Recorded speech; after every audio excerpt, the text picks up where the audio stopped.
ఒక చిన్న అబ్బాయి రోజు ఇక్కడ కాఫీ, టీలు అమ్ముకుంటాడు. అతను అటు ఈ బ్రిడ్జి ఉంది గదండీ ఇక్కడ. ఈ బ్రిడ్జి అవతల మెటీరియల్ తీసుకొచ్చడానికి వెళ్తాడు. కూరగాయలు, పాలు వాటి కోసం. వెళ్ళినప్పుడు అతను వచ్చి చూసాడక్కడ. చూసి ఏం చేశాడంటే మాకు ఇన్ఫర్మేషన్ ఇచ్చాడు. మీరెక్కడుంటారు? మేము ఇక్కడ మా ట్రాన్స్‌పోర్ట్ ఆఫీసులుంటాయి. మాయి మొత్తం 14 ఆఫీసులుంటాయి.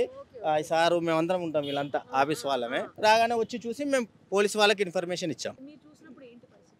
అప్పుడు అంటే మాకు తెలిసైతే మేము చూసినప్పటికైతే ఆల్రెడీ ఎప్పుడో జరిగినట్టు అనిపించింది అది. అప్పుడైతే ప్రెజెంట్‌లో జరిగింది కాదు. ఎప్పుడో జరిగినట్టు అనిపించింది. అప్పటికేమి కాలడం గాని అట్లేం లేదా? ఖాళీ ఉన్నట్టే ఉంది గదా! కాదు కాదు. అప్పుడు ఆహా! అప్పుడు ప్రెజెంట్ అయినట్టయితే లేదు. ఎప్పుడైనా బాడీని ఫేస్ ఎప్పుడైనా మేము చూడలేదండి. మేము చూడలేదు. అసలు అలాంటి పర్సన్ మనం చూడం. మనకు ఎందుకంటే మేము అక్కడ ఆఫీస్ ఉంటది గదా! ఆ అబ్బాయి వచ్చి చెప్పడం వల్ల మేము వచ్చి పోలీసు వాళ్ళకి ఇన్ఫర్మేషన్ ఇవ్వడం జరిగింది. ఈ రోడ్లలో రెగ్యులర్‌గా తిరుగుతుంటాయి కదండీ వెహికల్స్? చాలా తిరుగుతాయి. నైట్ కూడా తిరుగుతుంటాయి. నైట్ కూడా తిరుగుతాయి. అవునండి. మరి నైట్‌లో చేసినా కూడా తెలుస్తుంది. అంటే వాస్తవానికి ఏందంటే అందులో చీకటి ఉంది గదండీ! ఇప్పుడు అక్కడ చూడండి చాలా చీకటి ఉంది. దానికి మనం ఏం చేయలేం గదా! వాస్తవానికి. వాటర్ వస్తదండి నార్మల్ డేస్‌లో?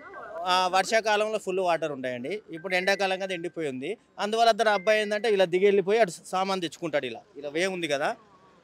నైట్ ఏం జరిగిందో అతనికి కూడా తెలియదు. ఉదయం వెళ్ళే వరకు అక్కడ డెడ్ బాడీ చూసి మాకు ఇన్ఫర్మేషన్ ఇచ్చాడు. ఇస్తే మేము పోలీసు వాళ్ళకి ఇన్ఫర్మేషన్ ఇస్తే వాళ్ళు వచ్చి డెడ్ బాడీ గాంధీ హాస్పిటల్ తీసుకెళ్ళిపోయారు. నార్మల్‌గా అయితే అసలు ఎవరు తిరగరు కదా ఇటు? తిరగరు అసలు ఎవరు వెళ్ళరు. నార్మల్గా ఎందుకు వెళ్తారని మనకి ఏమొస్తుంది, ఎవరు కూడా వెళ్ళరు ఇందులో.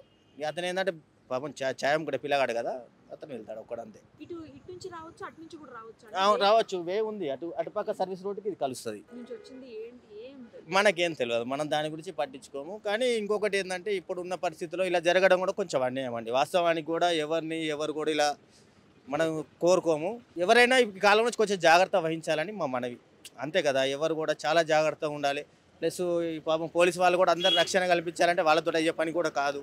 మనం కూడా కొంచెం కేర్గా ఉండడం కరెక్ట్ అని మా అభిప్రాయం.